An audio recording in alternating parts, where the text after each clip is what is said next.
let's continue what we have discussed previously and some of the discussion related with previous quiz.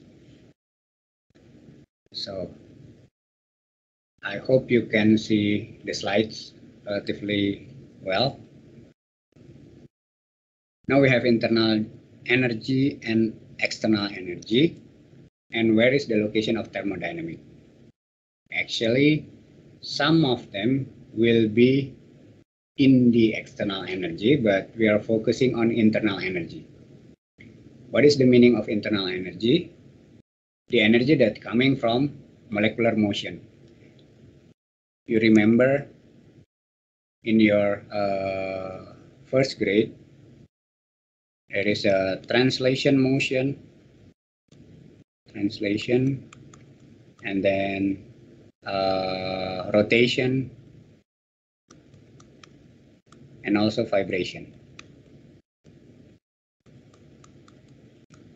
We will discuss relatively detail about this when we focusing on ideal gas. The second one is interaction between molecules. In ideal gas, we can neglect the interaction. It's like a billiard ball, pool ball. So ideal gas will follow that kind of interaction. But in reality, the real gas will not follow that kind of interaction. Similarly, the interaction of the molecular constituent atoms. Let's say we have a huge molecule. Each of them has functional group. That functional group will give a different energy that contribute to internal energy.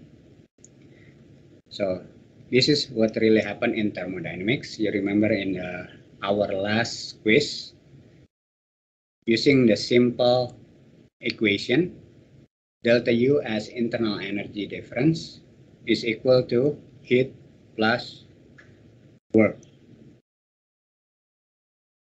Later on, we will discuss the detail about this, but at least you know that U is equal to internal energy. That is the function of molecular motion, interaction between molecules, and the interaction of the molecular constituent atom, which is equal to heat and work. Later on, we will discuss about entropy and so on. In addition, we will discuss phase equilibrium, but focusing on vapor-liquid equilibrium, VLE, stands for vapor-liquid equilibrium, and reaction equilibrium, both for a single reaction and multiple reaction. But you have to know the connection between thermodynamics and fluid mechanics. How the force, the idea of fluid mechanics relatively focusing on the motion of the object. So where the position of the object, which normally refer to potential energy, or how it moves, depend on the velocity. So kinetic energy will be a function of velocity or flow rate. And you will learn this one in fluid mechanics. If you have a question, just raise it directly, okay? So the basic thermodynamic we already discussed. We know the basic definition. Some of them will be introduced later on.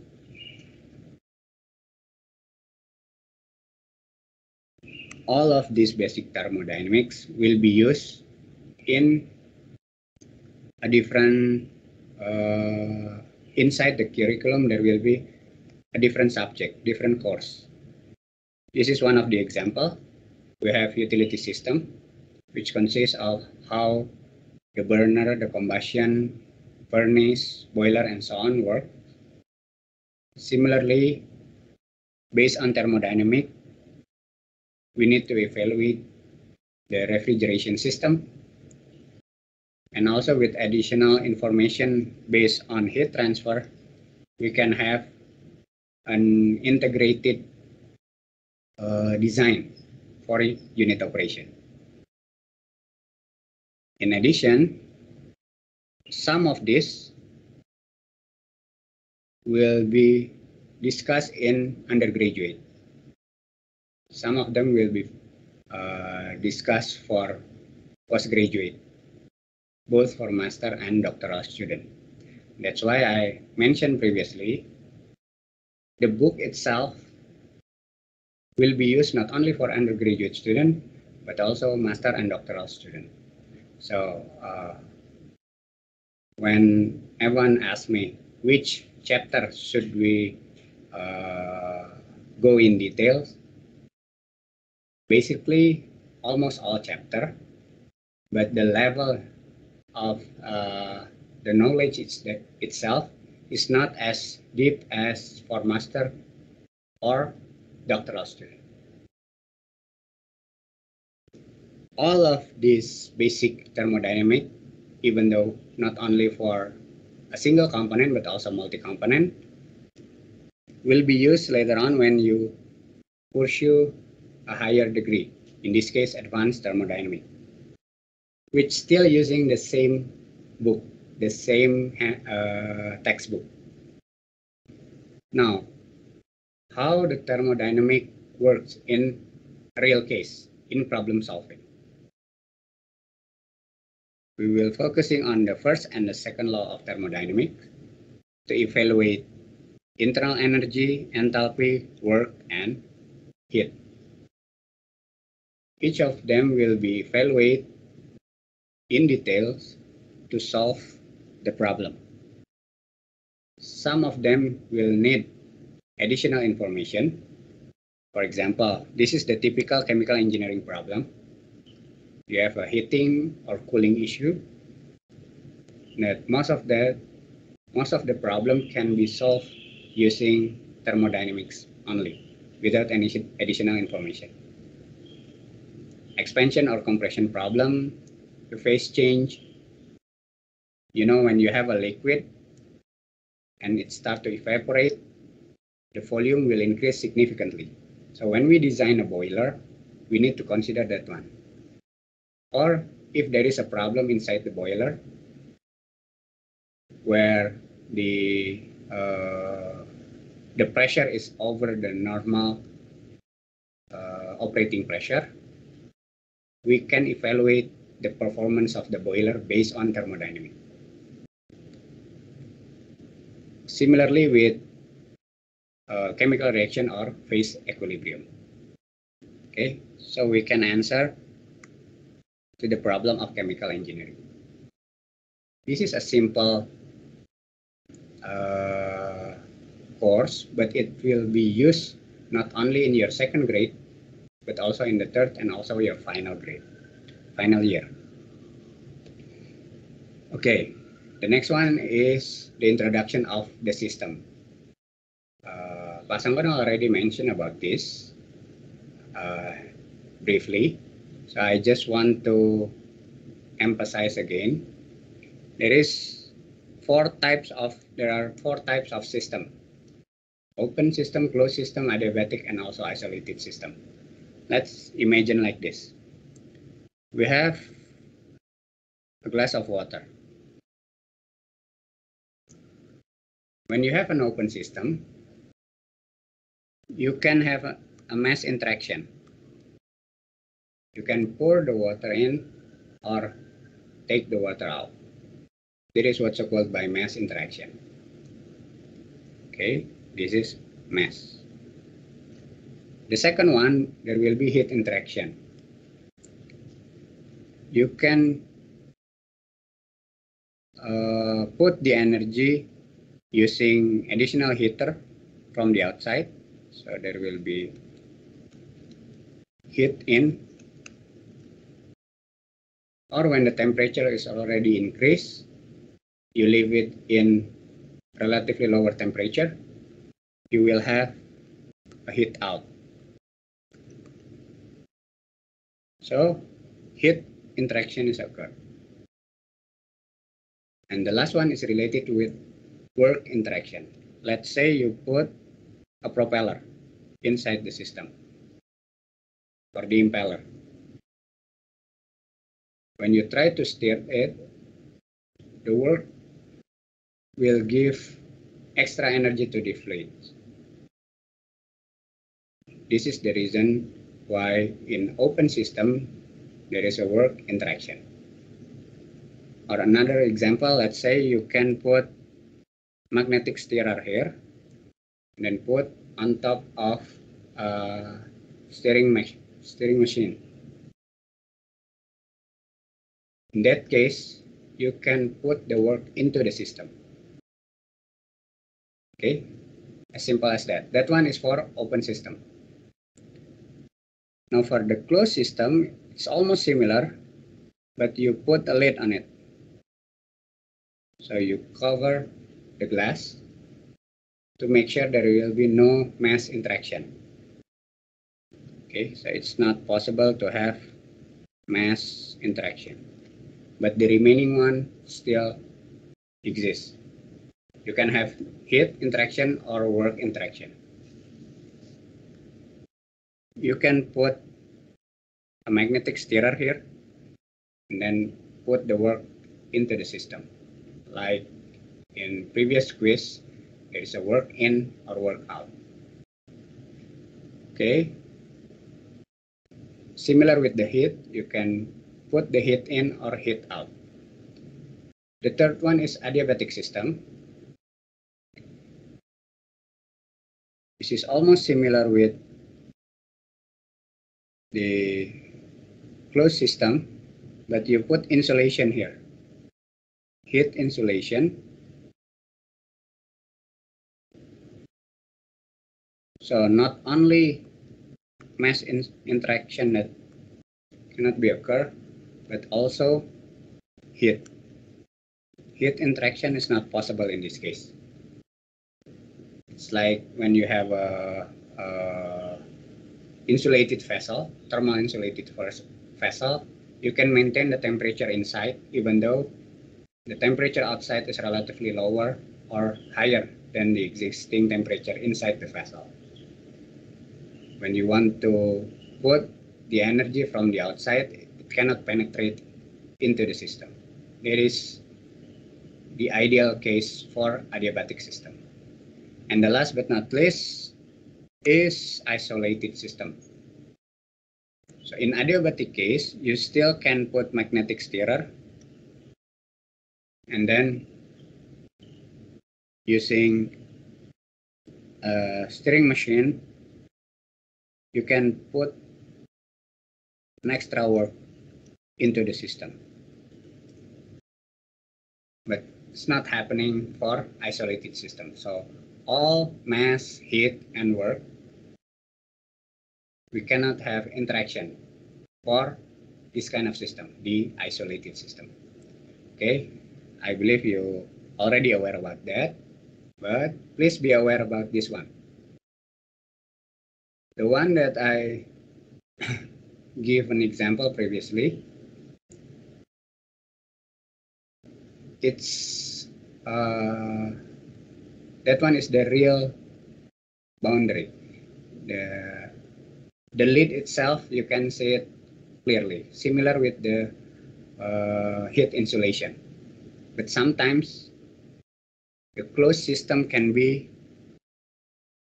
the one in the first system. If you see here, this is the pipe. You have an inlet from the left, then the outlet from the right. The boundary itself is imaginary. This is the imaginary boundary. Imaginary boundary. So when the fluids enter from the left, it will have a same amount with the outlet. So mass in will be similar with the mass out in the system. So in principle, this one is similar with the closed system. There will be no mass interaction, unlike an open system. In open system, we can have mass interaction, but in this case, we cannot have mass interaction. For example, you have additional flow. That additional flow will be in the same amount as you can have in the outlet of this first system. Okay, so closed system is not always a real boundary. It can be an imaginary boundary. So similarly, it will happen to the second system with the same principle. But if you check based on the third system, which is this pump,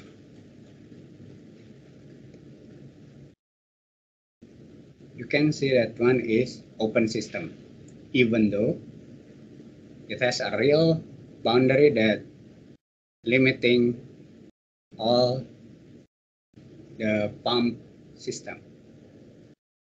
How come with the real boundary, it acts as an open system? Okay, so basically it works like this.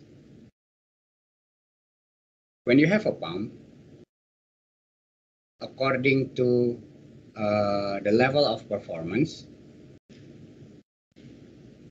there will always be additional mass coming from the air. So air can be introduced to the pump system.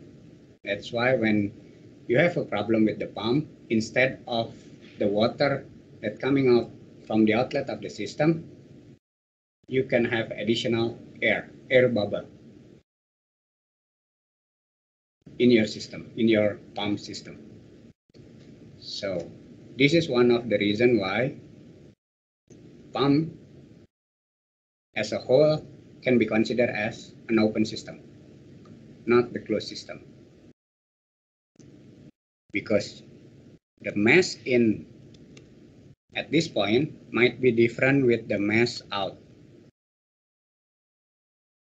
at the outlet of this pump. Because mass out is equal to mass in plus air that coming from the outside. Okay, that is normally what happens. So in addition, when you consider the first system but you have a leaking here, it can be also considered as an open system. So please keep in mind, be aware about this system. You have to know the logic behind it. Okay. The next one that I want to emphasize is related with equilibrium system. The left pictures, this one is represent mechanical equilibrium. The first one is the equilibrium state. When you put the force from the left, it will roll a little bit and then stay. Similarly, when you put a small force from the right, it will roll to the left and stop at a certain distance. So equilibrium achieved at that point. Now in the second picture, right at the bottom of the first picture, we call this one as metastable or pseudo equilibrium.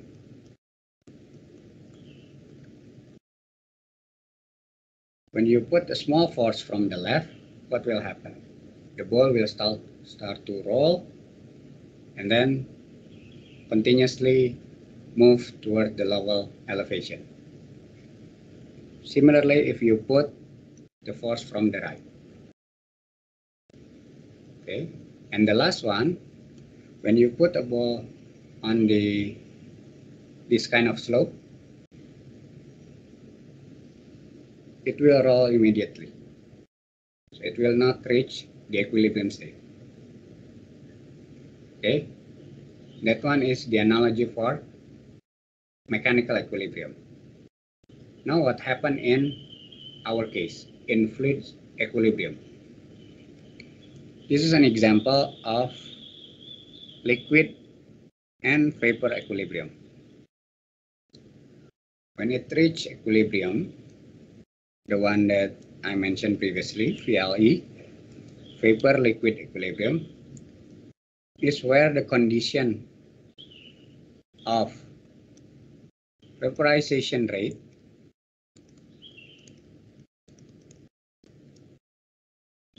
is equal to the condensation rate.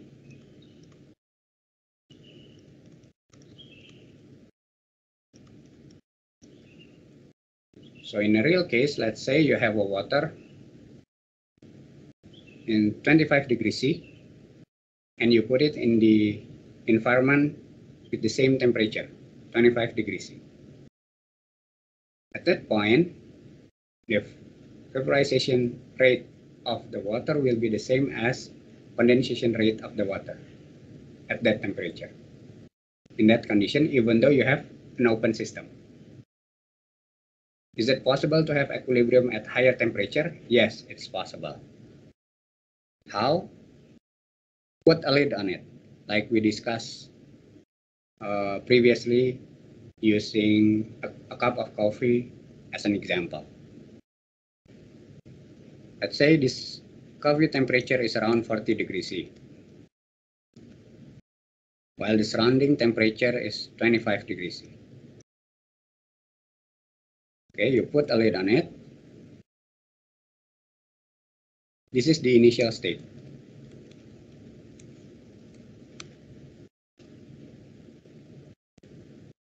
When it reaches an equilibrium state, the level might be lower than the previous one. This is when it reaches equilibrium. Why the level can be lower? That is because in the initial state, the rate of vaporization is higher. In fact, maybe much higher than the rate of condensation. Until it reaches equilibrium, with the consequence the level of liquid will decrease. Okay, due to some of the liquid vaporize and then form a water vapor. Vaporization rate will be the same as condensation rate. The temperature remains the same because we hold it at the same temperature. If you check the vapor temperature, it will be 40 degrees C, while the liquid temperature will also reach 40 degrees C. In the initial state, just after you close the lid, maybe the vapor temperature still 25 degrees C in the initial state. But once it reaches equilibrium, it will remain constant. The temperature will remain the same. And how to maintain the temperature? Yeah, one of them, you can have an adiabatic system. One of the solution is to have adiabatic system. So once you put a cup of coffee at 40 degrees C, you put the lid on it and then make sure the system condition follow the adiabatic condition. So no heat can be penetrate into the system or vice versa. Okay. Any question up to this point? So you know, we want to give a simple analogy between mechanical equilibrium and phase equilibrium. Okay, the right one is phase equilibrium. Later we will use the similar analogy for reaction equilibrium. But at this point, just focus on phase equilibrium. And the last picture is showing what happens when the vaporization rate is higher than condensation rate. For sure, it will continuously evaporate, so the level of liquid will decrease until it reach new equilibrium. Okay. If you have time to read the textbook, make sure you understand by definition the difference between equilibrium and steady state.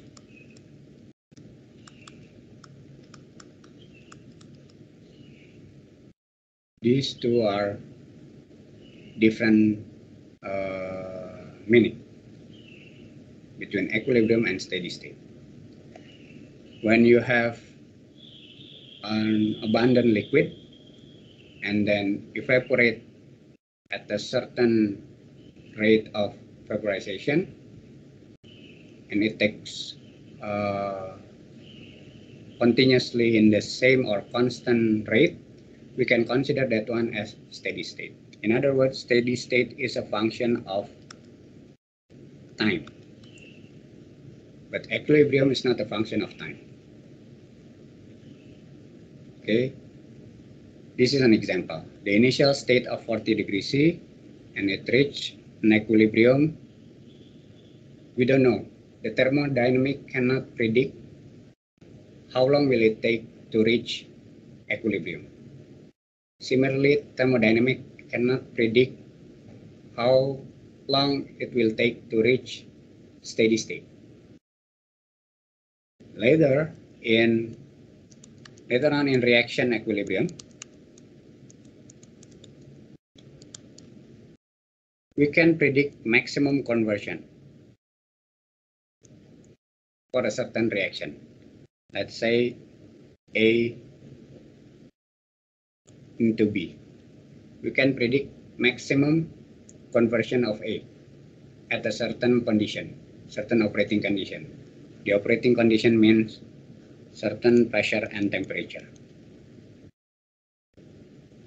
But will it be reached within 1 second, 1 hour, 1 day, a month, or even a year? Thermodynamic cannot predict that one. But for sure, we can predict this is what happened when it reaches equilibrium, both for phase equilibrium and reaction equilibrium. Okay, up to this point, any question?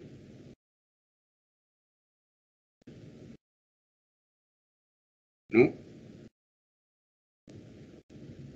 Okay.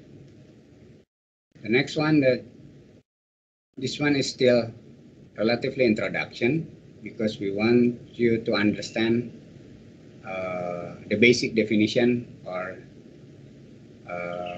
term that normally used in thermodynamics. The first one is intensive unit. The second one, extensive unit, and specific unit. Okay. You can read by definition. This is normally what happened. I want to give you another analogy to make you understand why we need to understand about this different type of unit. Let's say there is a standard steam reforming reaction. Steam reforming means the reaction between methane, steam reforming of methane, react with the steam, water vapor in this case, to produce CO gas plus hydrogen gas. Okay, gas, and gas.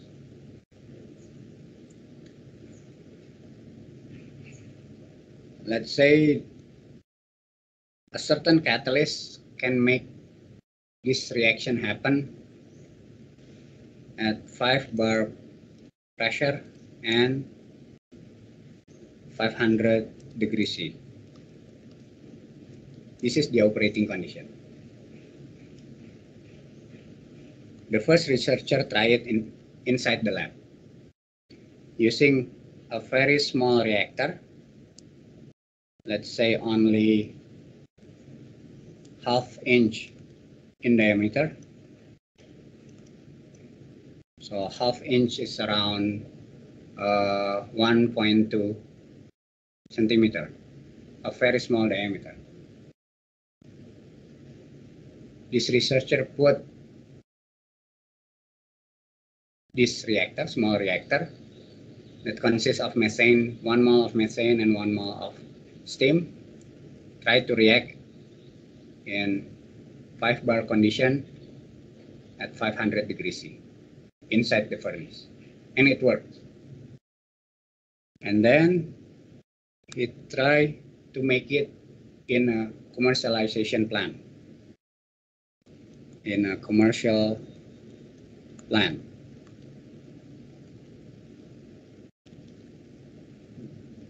This analogy, we call this as scale up system. We try to scale up from laboratory level up to the commercial plant level. With the capacity maybe a huge difference. Inside the lab, maximum maybe only several cubic centimeter, cc, but later on in commercial plant, let's say this is the maximum production of hydrogen. The capacity is around 1 liter per minute of hydrogen. Hydrogen production is around 1 liter per minute. But later on in commercial plant, this one can be very huge, can be 1 million liter per minute. Normally they will use a different units, liter per year or liter per month. But if we want to compare in the same unit, the difference might be as huge as this. Okay, so in the lab scale or in the commercial plant scale, this pressure and temperature will remain the same. You will use the same pressure and same temperature in the lab scale, and also use the same 5 bar and 500 degrees C for commercial plant, even though the capacity is totally different. You can see this is 1 million times different than the lab scale. This is what's called by intensive unit. That's why this is an example, pressure and temperature. It will remain the same. Now, the second one, extensive unit. This unit depends on the mass, the amount of mass. Lab scale is only 1 liter per minute. In commercial plant, this is 1 million liter per minute. So you can imagine the weight, volume, enthalpy, entropy, and internal energy will be different. So in reality, before we scale up from the lab directly to commercial plant, normally there is an additional step. We call this one as pilot step. Some of the certain case, they put into 2 different part of pilot. This is pilot lab. The other one is pilot plant. The idea of this pilot is to understand the extensive unit, to understand how much heat when we increase, let's say, to 1,000 liter per minute. Before we start the real commercial plant that has 1 million liter per minute. The pressure and temperature will remain the same for lab, pilot, or commercial plant. That's why we call this as intensive unit. But for extensive one, we cannot predict directly from the lab to commercial plant. We need additional step. that step considered as a pilot step. If the lab and commercial plant is the difference between lab capacity and commercial plant capacity is too different, sometimes the pilot can consist of several steps. This is an example of two-step pilot lab and pilot plant. Okay, and the last one is specific unit, which basically you have a certain extensive unit and then divided by certain mass. It can be in mass unit or mole unit. This is an example: specific volume, specific enthalpy, or specific entropy. Let's say when you have a volume here in cubic meter or in liter, that is the extensive unit. But for specific unit, you can have it as cubic meter per kilogram or liter per kilogram or meter cubic per mole or liter per mole. That is specific volume. If you check this one, basically this is the reverse density, because in density we have kilogram per cubic meter. Okay, any question regarding with this unit? No? Okay, try to understand this example. This is simple. Just use the standard PV and RT. I will skip that one. And remember, in our previous quiz, Pak Sanggono already mentioned about this state function and non-state function. Let's say you have two different states. You can follow process A directly from 1 to 2, or you can go around using process B followed by process C, followed by process D, process E, and then you will reach the same state, state 1 and state 2. This is what happened in our quiz previously. We have delta U 1, 2, 3, 4, and if it is returned to 1, it will equal to 0, because it is a cycle. Okay, so 5 and 1. This will be equal to 0. In addition, with the system, delta U 1, 2 is equal to minus delta U 2, 1. We already have this in a previous quiz.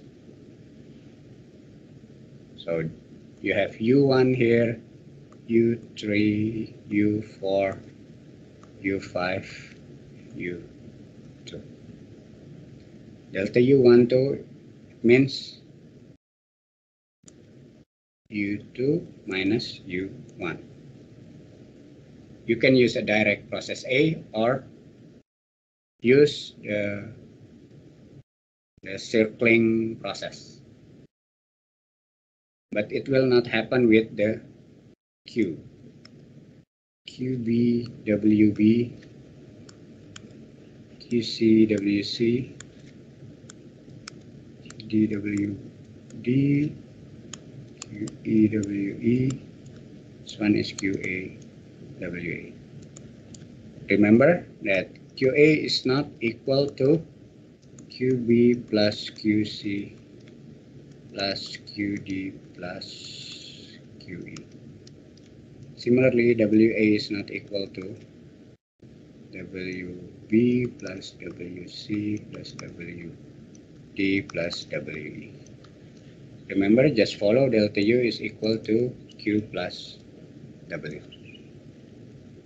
And please be aware about plus and minus, whether the heat in or heat out, work in or work out. Okay, that is the first part. I will give you one more slide before I give the class to Pak Sanggono. Okay. We will discuss later in detail in the next chapter. But please be aware about this. This is a solid,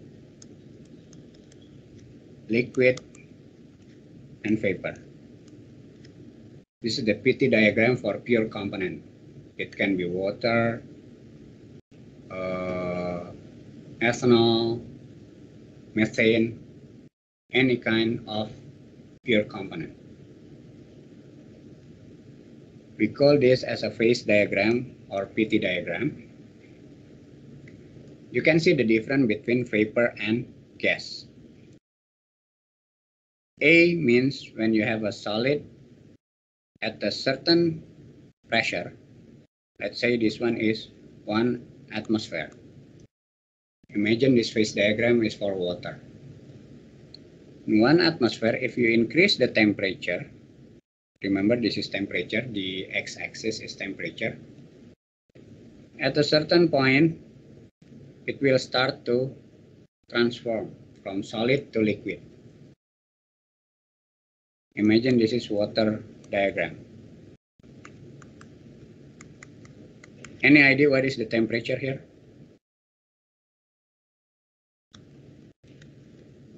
The temperature at 1 atmosphere where water transforms from solid to liquid, from ice to water.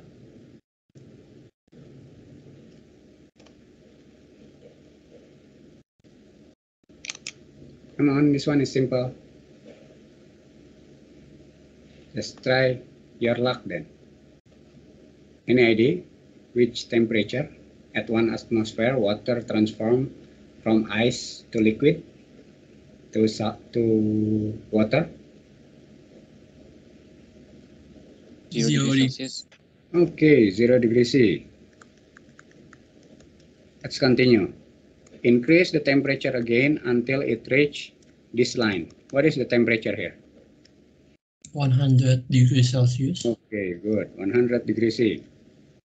Now, there is a certain temperature where if you increase again, you can reach this point where the vapor and gas will be separate.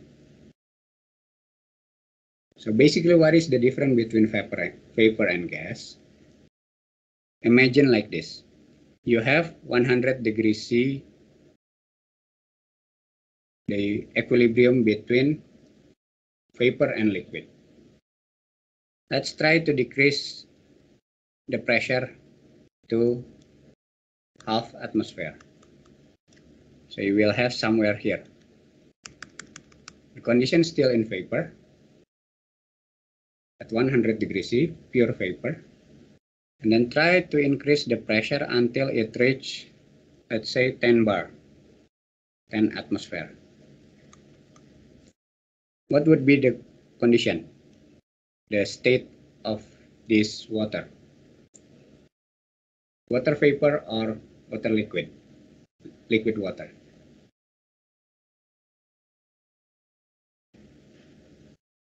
At 100 degrees C, increase the pressure from half atmosphere to 10 atmosphere.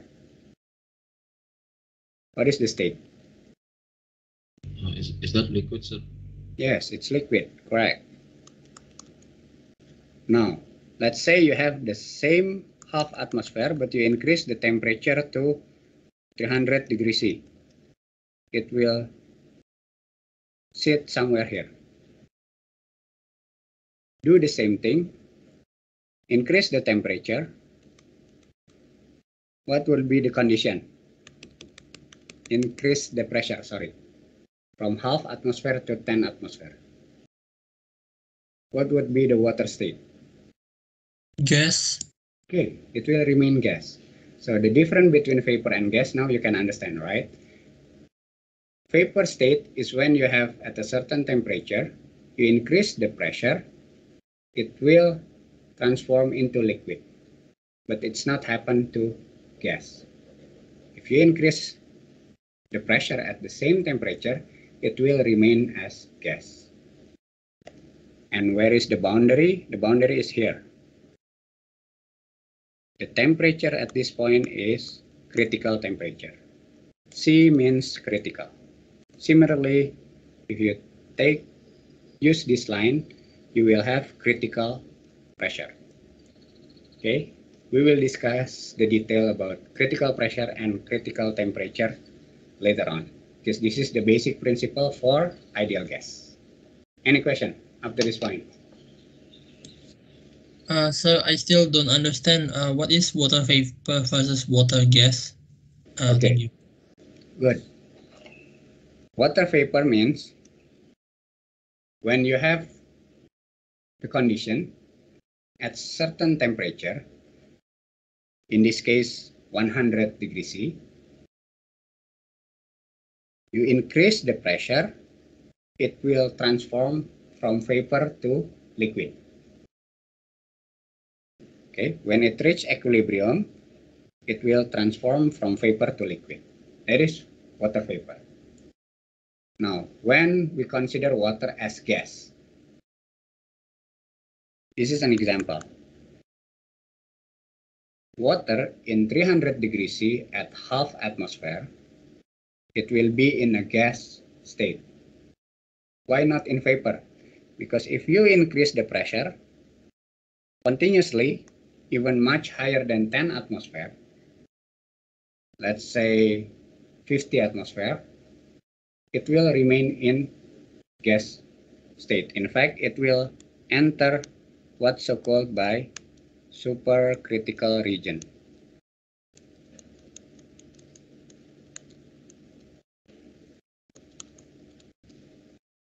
The supercritical region means the fluid cannot be considered as gas, nor liquid, nor vapor. Okay, that is the difference between gas and vapor. Later on, we can understand why methane, CO2, we always consider that one as gas. But water in normal condition, because it's not common to increase the water temperature above critical temperature of water. Okay, I hope you can understand at least the initial state of this condition. You know how to read phase diagram. You know the location of each. Where is the solid region, where is the liquid region, and where the vapor region. And what is the difference between vapor and gas. Okay, but don't worry. Next class, we will discuss again in detail. Any question?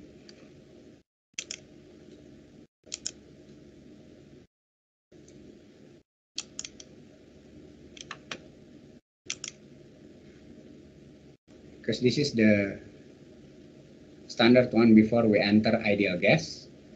And as usual, tomorrow we will have a test, a quiz related with ideal gas condition. But when you understand this one, it will be much easier.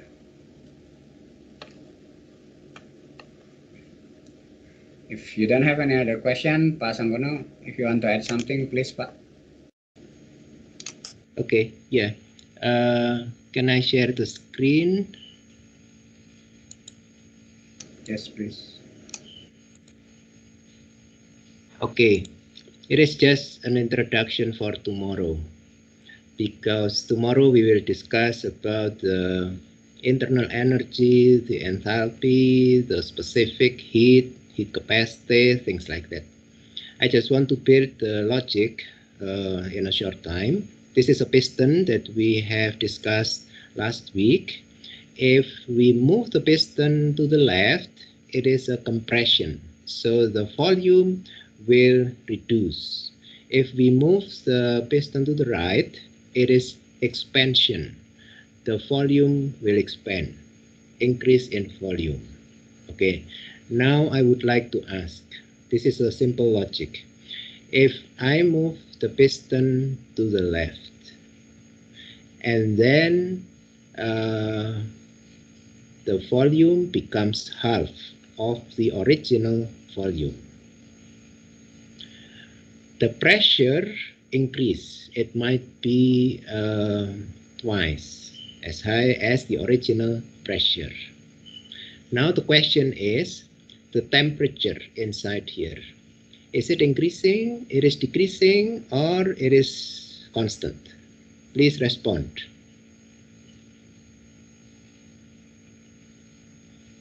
Okay, please, one of you respond quickly. Is it increasing, sir? Increasing. Is it increasing, sir? Yes, that's right. The temperature is increasing because it is a compression, there is reduction in volume, and then increase in pressure, then the temperature is increasing. Now the question is this. Is it possible if I do the compression to the left, the pressure increasing, and then is it possible to get the decrease of the temperature inside the piston? Yes or no? Is it possible? If yes, how? If no, how? Okay, please respond. Using like cooling elements. Okay, yes, that's right. You can adjust the temperature inside by put the cooling elements outside. You put the blocks of ice outside, depending on how much ice you put over here. If you put just a little bit of ice, then the temperature will increase maybe, but it is just a small increase. If you put more of the ice, then the temperature will stay the same. Or if you put that much ice, then even though you do the compression, the temperature will decrease. Okay, if the temperature decreases, how about the pressure? The pressure, does it stay the same? Does it increase or does it decrease? Please respond. If the temperature decreases.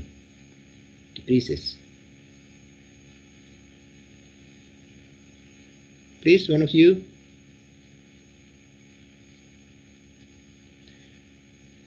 The simple logic is, if the pressure decreasing, then the temperature will decrease also.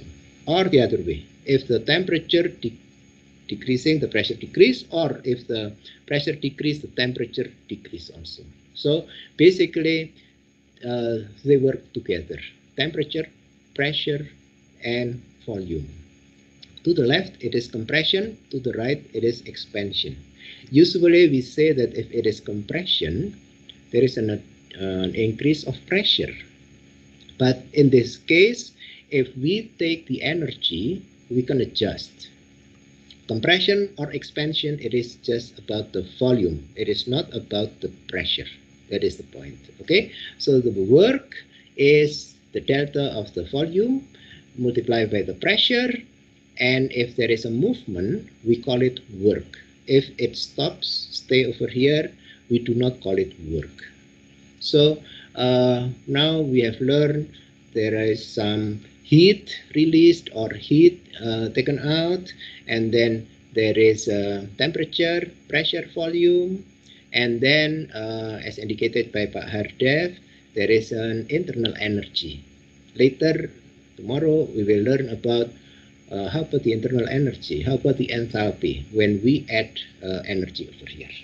Okay, that is the brief explanation